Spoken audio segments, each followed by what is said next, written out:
Hello everyone, this is Sunnybook. Today we're gonna read 매직트리하우스 number 2, The Night at Dawn. Then listen carefully and let's go inside the story. The Night at Dawn.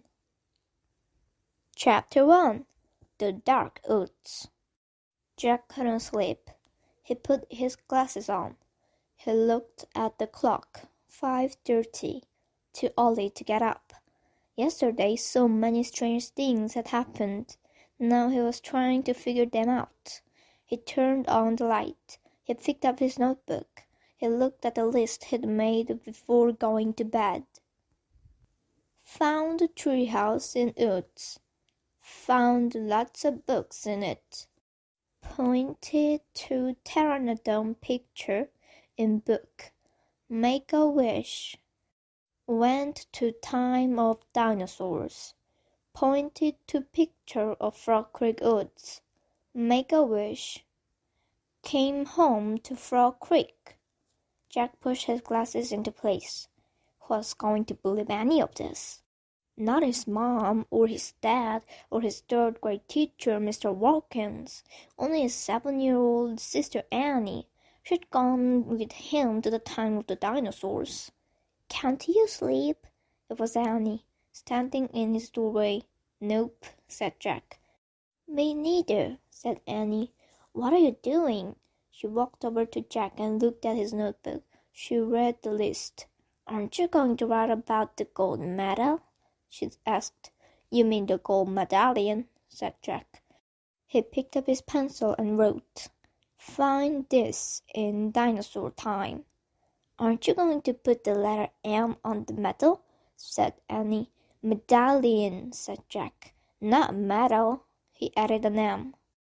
Aren't you going to write about the magic person? Said Annie. We don't know for sure if there is a magic person, said Jack. Well, someone built a treehouse in the woods. Someone put the books in it. Someone lost the gold medal in dinosaur time. Medallion, said Jack for the third time. And I'm just writing the facts, the stuff we know for sure. Let's go back to the treehouse right now, said Annie, and find out if the magic person is a bat. Are you nuts? Said Jack. The sun's not even up yet. Come on, said Annie. Maybe we can catch them sleeping. I don't think we should, said Jack. He was worried. What if the magic person was mean? What if he or she didn't want kids to know about the treehouse? Well, I'm going, said Annie. Jack looked out his window at the dark gray sky. It was almost dawn. He sighed. Okay, let's get dressed. I'll meet you at the back door. Be quiet. Yay! Whispered Annie. She tiptoed away as quietly as a mouse. Jack put on jeans, a warm sweatshirt, and sneakers. He tossed his notebook and pencil in his backpack. He crept downstairs. Annie was waiting by the back door. She shined a flashlight in Jack's face. Ta-da! A magic wand, she said. Shh! Don't wake up Mom and Dad, whispered Jack, and turn the flashlight off. We don't want anyone to see us. Annie nodded and turned it off. Then she clipped it onto her belt. They slipped out the door into the cold early morning air. Crickets were chirping. The dog next door barked. Quiet, Henry, whispered Annie. Henry stopped barking. Animals always seemed to do what Annie said. Let's run, said Jack. They dashed across the dark wet lawn and didn't stop until they reached the woods. We need a flashlight now, said Jack. Annie took it off her belt and switched it on. Step by step, she and Jack walked between the trees. Jack held his breath. The dark woods were scary. Gotcha, said Annie, shining the flashlight in Jack's face. Jack jumped back, then he frowned. Cut it off, he said. I scared you, said Annie. Jack glared at her. Stop pretending, he whispered. This is serious. Okay. Annie shined her flashlight over the tops of the trees. Now, what are you doing? Said Jack. looking for the treehouse. The light stopped moving. There it was, the mysterious treehouse, at the top of the tallest tree in the woods. Annie shined her light at the treehouse, and then down the tall ladder, all the way to the ground. I'm going up, she said. She gripped the flashlight and began to climb. Wait, Jack called. What if someone was in the treehouse? Annie, come back! But she was gone. The light disappeared. Jack was alone in the dark. Chapter 2. Living Again. No one's here, Annie shouted down. Jack thought about going home. Then he thought about all the books in the treehouse. He started up the ladder. When he was nearly to the treehouse, he saw a light in the distant sky. Dawn was starting to break. He crawled through a hole in the floor and took off his backpack. It was dark inside the treehouse. Annie was shining her flashlight on the books scattered about. They're still here, she said. She stopped the light on a dinosaur book.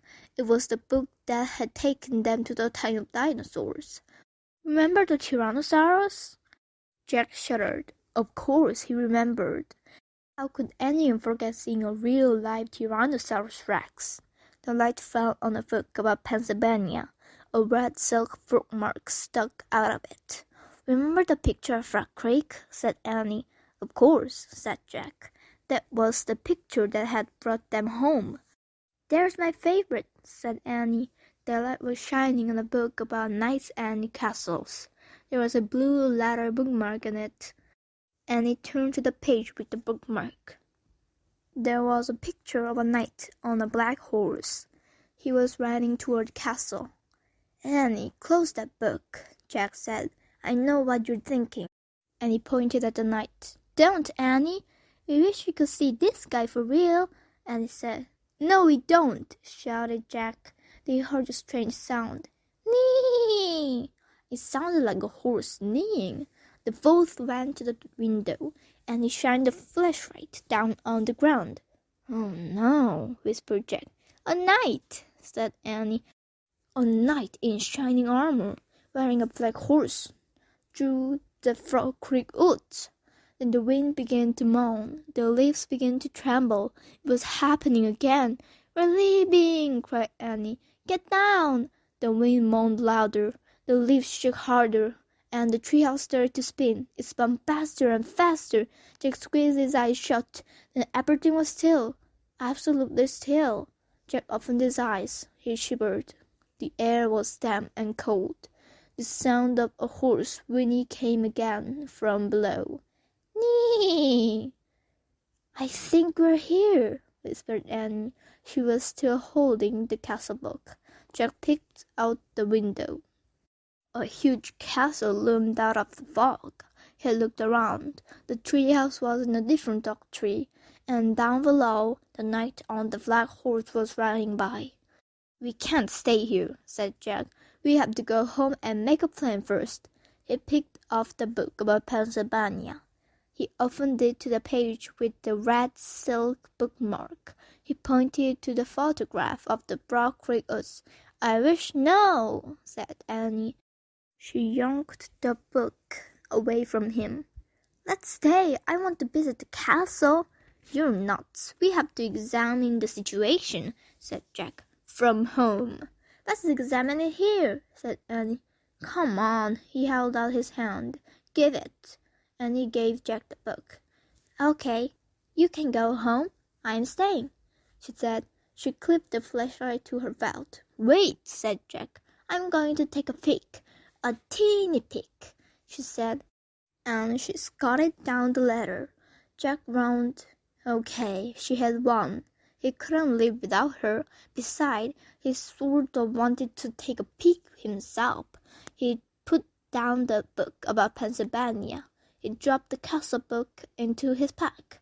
He stepped onto the ladder and headed down into the cool, misty air. Chapter 3. Across the Bridge. Annie was under the tree, looking across the foggy ground. A night riding toward that bridge, I think, said Annie. That bridge goes to the castle. Wait, I'll look at it, said Jack. Give me the flashlight. He took the flashlight from her and pulled the castle book out of his pack. He opened it to the page with the letter bookmark. He read the words under the picture of the knight. This is a knight arriving for a castle feast. Knights wore armor when they travel long and dangerous distance. The armor was very heavy. A helmet alone could weigh up to 40 pounds. Wow, Jack had weighed 40 pounds when he was 5 years old. So it'll be like riding a horse with a 5-year-old on your head. Jack pulled out his notebook. He wanted to take notes. As he'd done on their dinosaur trip, he wrote, "Happy head." What else? He turned the pages of the castle book. He found a picture that showed the whole castle and the buildings around it. "The knight's crossing the bridge," said Annie. "He's going through the gate. He's gone." Jack studied the bridge in the picture. He read, "A drawbridge crossed the moat. The moat was filled with water to help protect the castle from enemies. Some people believe crocodiles were kept in the moat." Jack wrote in his notebook, "Crocodiles in moat? Look," said Annie, peering through the mist. "A windmill right over there." "Yeah, there's a windmill in here too," said Jack, pointing at the picture. "Look at the real one, Jack," said Annie, "not the one in the book." A piercing shriek filled the air. "Yikes," said Annie. "It sounded like it came from the little horse over there." She pointed through the fog. "There's a little horse here," said Jack, studying the picture. He turned the page and read. The hawk house was in the inner ward of the castle. Hawks were trained to hunt other birds and small animals. Jack wrote in his notebook, "Hawks in hawk house." "We must be in the inner ward," said Jack. "Listen," whispered Annie. "You hear that? Drums, horns. They're coming from the castle. Let's go see." "Wait," said Jack. He turned more pages of the book. "I want to see what's really going on, Jack, not what's in the book," said Annie. "But look at this," said Jack. He pointed to a picture of a big party. Men were standing by the door playing drums and horns. He read, "Fanfares were played to announce different dishes in a feast. Feasts were held in the great hall." "You can look at the book. I'm going to the real fast," said Annie. "Wait," said Jack, studying the picture. It showed boys his age carrying trays of food, whole pigs, pies, peacocks with all their feathers. "Peacocks?" Jack wrote. "They eat peacocks?" He held up the book to show Annie. "Look, I think they eat—" Where was she? Gone again. Jack looked through the fog. He heard the real drums and the real horns. He saw the real hawk house, the real windmill, the real moat. He saw Annie dashing across the real drawbridge. Then she vanished through the gate leading to the castle. Chapter 4. Into the Castle. "I'm going to kill her," muttered Jack. He threw his stuff into his pack and moved toward the drawbridge. He hoped no one would see him. It was getting darker. It must be night. When he got to the bridge, he saw it cross. The wooden planks cracked under his feet. He peered over the edge of the bridge. Were there any crocodiles in the moat? He couldn't tell. "Halt!" someone shouted. A guard on top of the castle wall was looking down. Jack dashed across the bridge. He ran through the castle gate and into the courtyard. From inside the castle came the sounds of music, shouting, and laughter. Jack hurried to a dark corner and crouched down. He shivered as he looked around for Annie. Torches lit the high wall around the courtyard. The courtyard was nearly empty. 2 boys led horse that clopped over the grey cobbletons. Nee! Jack turned.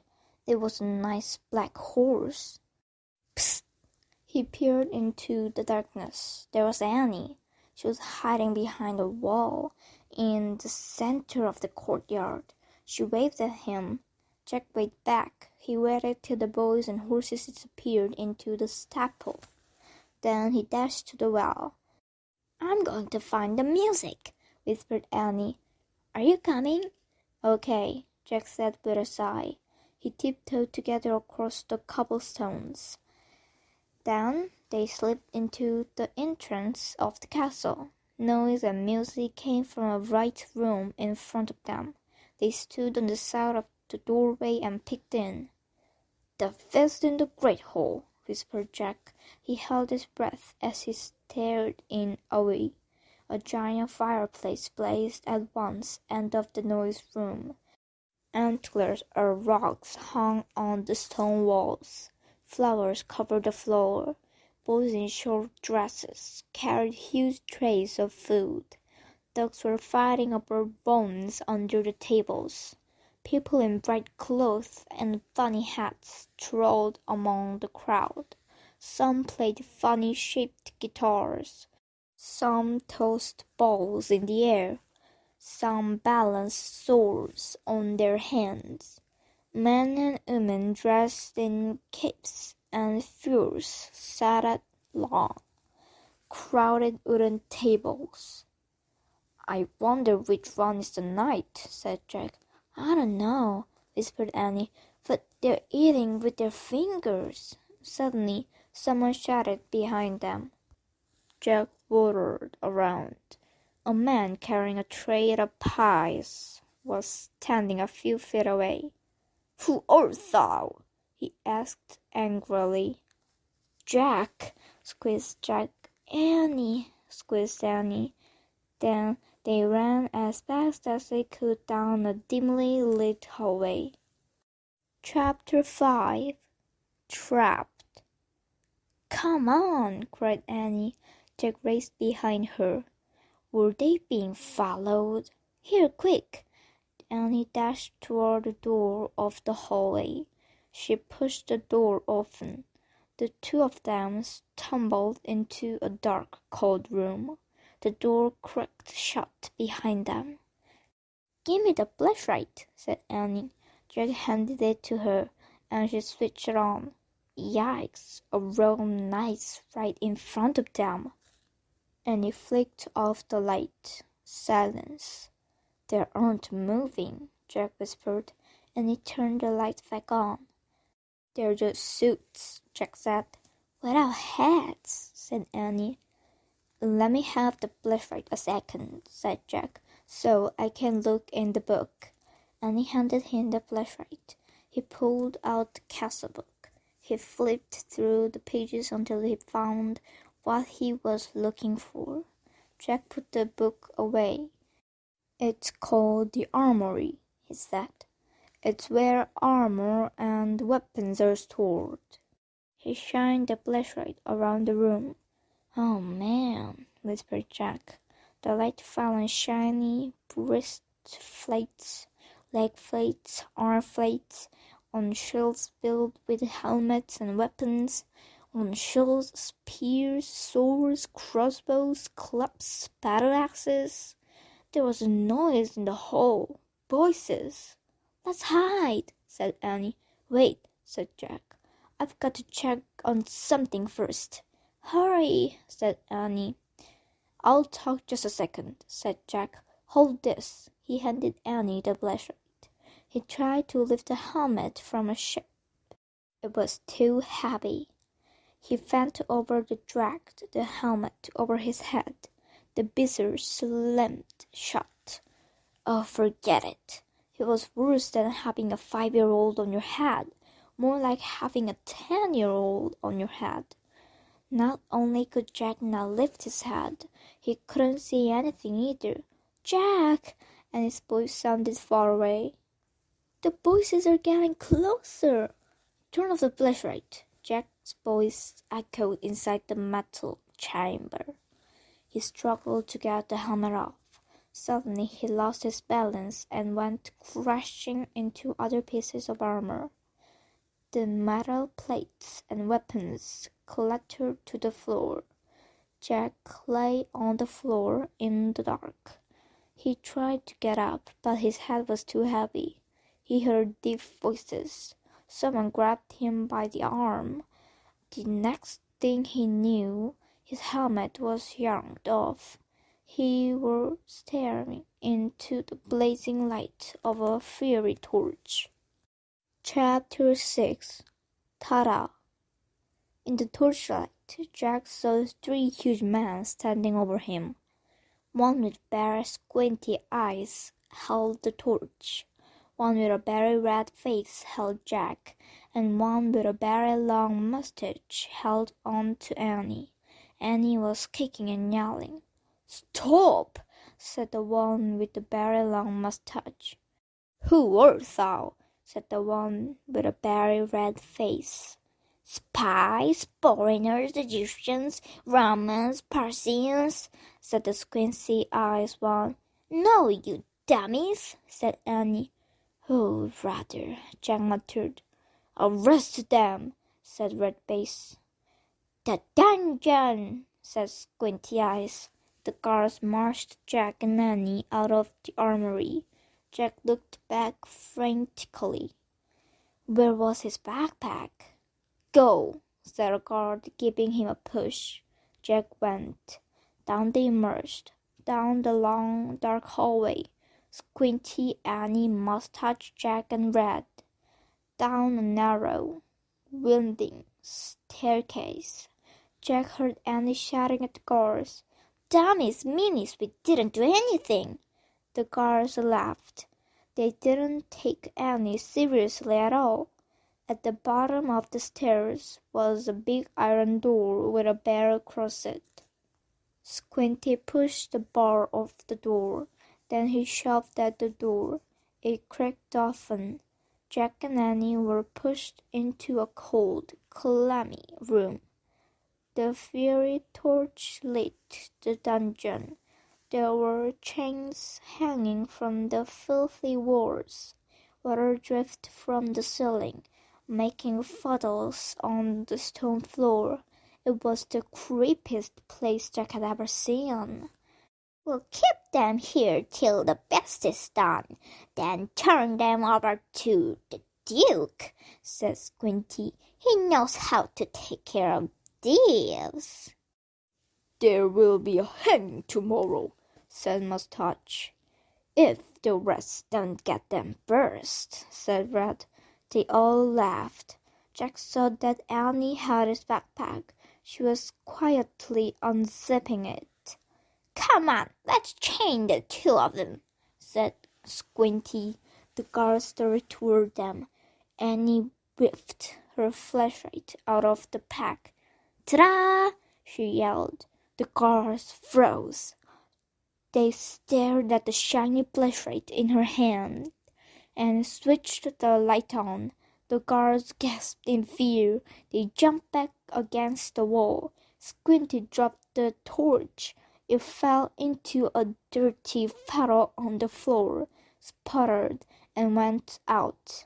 "My magic wand," Annie said, waving the flashlight. "Get down, or I'll wipe you out." Jack's mouth dropped open.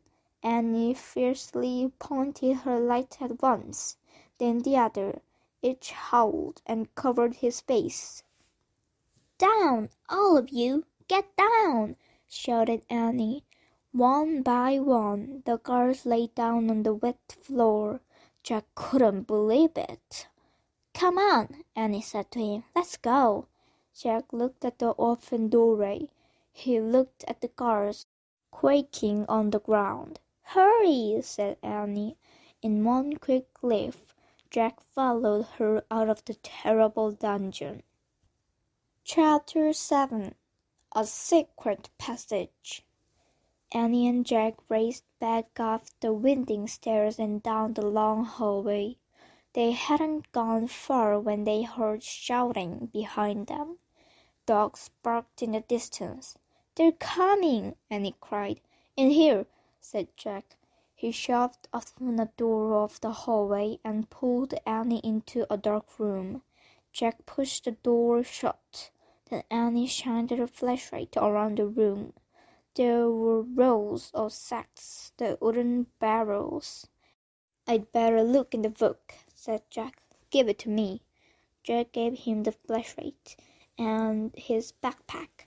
He pulled out the book and started tearing through it. "Shh," said Annie. "Someone's coming." Jack and Annie jumped behind the door as it cracked open. Jack held his breath. A light from a torch danced wildly over the sacks and barrels. The light disappeared. The door slammed shut. "Oh, man," whispered Jack. "We have to hurry. They might come back." His hands were trembling as he flipped through the pages of the castle book. "Here's a map of the castle," he said. "Look, this must be the room we're in. It's a storeroom." Jack studied the room in the book. "These are sacks of flour and barrels of wine." "Who cares? We have to go," said Annie, "before they come back." "No, look," said Jack. He pointed at the map. "Here is a trapdoor." He read aloud. "This door leads from the storeroom to a secret passage to a precipice over the moat." "What's a precipice?" said Annie. "I don't know. We'll find out," said Jack. "But first we have to find the door." Jack looked at the picture carefully. Then he shined the flashlight around the room. The floor of the room was made of stones. The trapdoor in the picture was 5 stones away from the door to the hall. Jack shined the light on the floor and counted the stones. 1, 2, 3, 4, 5. He stamped on the 5th door. It was loose. He put the flashlight on the floor. He worked his fingers under the thin sheet of stone and tried to lift it. "Help," Jack said. Annie came over and helped him lift the stone square out of its place. Underneath was a small wooden door. Jack and Annie tugged on the rope handle of the door. The door fell open with a thunk. Jack picked up the flashlight and shined it on the hole. "There's a little ladder," he said. "Let's go." He clipped on the flashlight and held his way down the small ladder, and he followed. When they both reached the bottom of the ladder, Jack shined the light around them. There was a tunnel. He crouched down a big and moving through the damp, creepy tunnel. The flashlight barely lit the stone walls. He shook the light. Were the batteries running down? "I think our light's dying," he said to Annie. "Hurry!" she called from behind. Jack went faster. His back hurt from crouching. The light got dimmer and dimmer.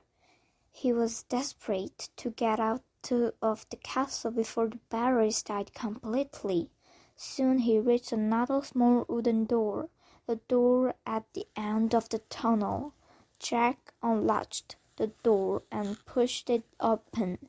He poked his head outside. He couldn't see anything in the misty darkness.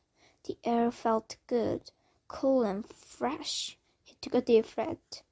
"Where are we?" whispered Annie behind him. "What do you see?" "Nothing, but I think we've come to the outside of the castle," said Jack. "I'll find out." Jack put the flashlight in his pack. He put the pack on his back. He stuck his hand out of the door. He couldn't feel the ground, just air. I'm going to have to go feet first, he said. Jack turned around in the small tunnel. He lay down on his stomach. He stuck one leg out of the door, then the other. Jack inched down bit by bit until he was hanging out the door, clinging to the ledge. This must be the precipice, he called to Annie. Pull me up. Annie reached for Jack's hand. I can't hold you, she said. Jack felt his fingers slipping. Then down he fell, down through the darkness. Splash! Chapter 8. The Night. Water filled Jack's nose and covered his head. His glasses fell off. He grabbed them just in time. He coughed and flared his arms. Jack! Annie was calling from above. I'm in the moat, said Jack, gasping for air. He tired to trade water and put his glasses back on, with his backpack, his shoes, and his heavy clothes. He could hardly stay afloat. Splash! Hi, I'm here, Annie sputtered. Jack could hear her nearby, but he couldn't see her. Which way's land? Annie asked. I don't know, just swim. Jack dog paddled through the cold black water. He heard Annie swimming too. At first it seemed as if she was swimming in front of him, but then he heard a splash behind him. Annie, he called. What? Her voice came from in front, not behind. Another splash behind. Jack's heart almost stopped. Crocodiles? He couldn't see anything through his water-struck glasses. Annie, he whispered. What? Swim faster. But I'm over here, near the edge, she whispered. Jack swam through the dark toward her voice. He imagined a crocodile slithering after him. Another splash, not far away. Jack's hand touched the wet, live thing. Ah! He cried. It's me! Take my hand, said Annie. Jack grabbed her hand. She pulled him to the edge of the moat. They crawled over an embankment onto the wet grass. Safe! Another splash came from the moat waters.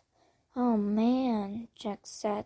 He was shivering all over. His teeth were chattering. He shook the water off his glasses and put them back on. It was so misty he couldn't see the castle. He couldn't even see the moat, much less a crocodile. We made it, said Annie. Her teeth was chattering too. I know, said Jack, but where are we? He peered at the foggy darkness. Where was the drawbridge? The windmill, the hoghouse, the grove of trees, the treehouse. Everything had been swallowed up by the thick, soupy darkness. Jack reached into his wet backpack and pulled out the flashlight. He pushed the switch. No more light. They were trapped, not in a dungeon, but in a still cold darkness. Nee! A horse's whinny. Just then the clouds parted. A full moon was shining in the sky. A full of light spread through the mist. Then Jack and Annie saw him just a few feet away. The knight. He sat on the black horse. His armor shone in the moonlight. A visor hid his face, but he seemed to be stared straight at Jack and Annie. Chapter 9. Under the Moon. Jack froze. It's him, Annie whispered. The knight held out his gloved hand. Come on, Jack, Annie said. Where are you going? Said Jack. He wants to help us, said Annie. How do you know? I can just tell, said Annie. Annie stepped toward the horse. The knight dismounted. The knight picked Annie up and put her on the back of his horse. Come on, Jack, she called. Jack moved slowly toward the knight. It was like a dream. The knight picked him up too. He placed Jack on the horse behind Annie. The knight got on behind them. He slapped the reins. The black horse cantered beside the moonlight water of the moat. Jack rocked back and forth in the saddle. The wind flew his hair. He felt very brave and very powerful. He felt as if he could ride forever on this horse, with this mysterious knight, over the ocean, over the world, over the moon. A hawk shrieked into darkness. "There's a treehouse," said Annie. She pointed toward the grove of trees. The knight steered the horse toward the trees. "See, there it is," Annie said, pointing to the ladder. The knight brought his horse to a stop. He dismounted and helped Annie down. "Thank you, sir," she said, and she bowed. Then Jack. "Thank you," he said, and he bowed also. The knight got back on his horse. He raised his gloved hand. Then he slipped the reins and rode off through the mist. Annie started off the tall ladder, and Jack followed. They climbed into the dark treehouse and looked out the window. The knight was riding toward the outer wall. They saw him go through the outer gate. Clouds started to cover the moon again. For a brief moment, Jack thought he saw the knight's armor glimmering on the top of a hill beyond the castle. The clouds covered the moon completely, and the black mist swallowed the land. "He's gone," whispered Annie. Jack shivered in his wet clothes as he kept staring at the blackness. "I'm cold," said Annie. "Where's the Pennsylvania book?" Jack heard Annie fumble in the darkness. He kept looking out the window. "I think this is it," said Annie. "I feel a silk bookmark." Jack was only half listening. He was hoping to see the nice armor gleam again in the distance. "Okay, I'm going to use this," said Annie, "because I think it's the right one. Here goes. Okay, I'm pointing. I'm going to wish. I wish we could go to Frog Creek." Jack heard the wind begin to blow, softly at first. "I hope I pointed to the right picture in the right book," said Annie. "What?" Jack looked back at her. "Right picture? Right book?" The treehouse began to rock. The wind got louder and louder. "I hope it wasn't a dinosaur book," said Annie. "Stop!" Jack shouted at the treehouse. Too late. The treehouse started to spin. It was spinning and spinning. The wind was screaming, and suddenly there was silence. Absolutely silence. Chapter 10. One mystery solved. The air was warm. It was dawn. Far away a dog barked. "I think that's Henry barking," Annie said. "We did come home." They both looked out the treehouse window. "That was close," said Jack. In the distance, street lights lit their street. There was a light on in their upstairs window. "Uh-oh," said Annie. "I think Mom and Dad are up. Hurry!" "Wait." In a dash, Jack unzipped his backpack. He pulled out the castle book. It was quite wet, but Jack placed it back with all the other books. "Come on, hurry," said Annie. Scutting out of the treehouse, Jack followed her down the ladder. They reached the ground and took off between the gray-black trees. They left the woods and ran down the deserted streets. They got to their yard and crept across the lawn, right up to the back door. Jack and Annie slipped inside the house. "They're not downstairs yet," whispered Annie. "Shh," said Jack. He led the way up the stairs and down the hall. No sign of his mom and dad, but he could hear water running in the bathroom. Their house was so different from the dark, cold castle, so safe and cozy and friendly. Annie stopped at her bedroom door. She gave Jack a smile, then disappeared inside her room. Jack hurried into his room. He took off his damp clothes and pulled on his dry, soft pajamas. He sat down on his bed and unzipped his backpack. He took out his wet notebook.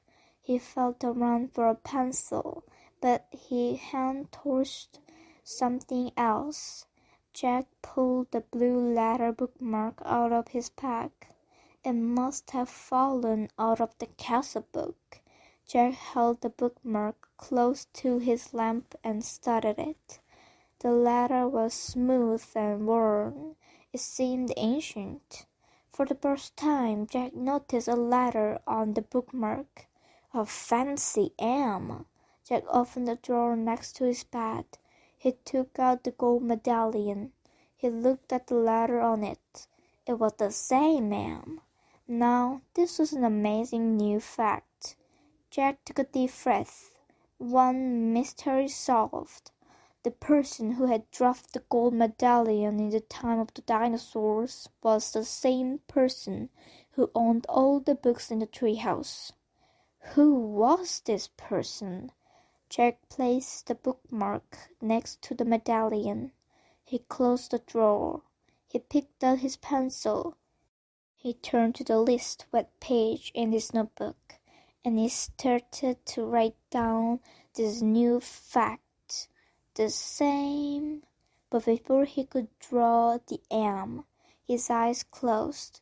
He dreamed they were with the night again. All three of them riding the black horse through the cold, dark night, beyond the outer wall of the castle, and off over a moonlit hill, into the mist. The end.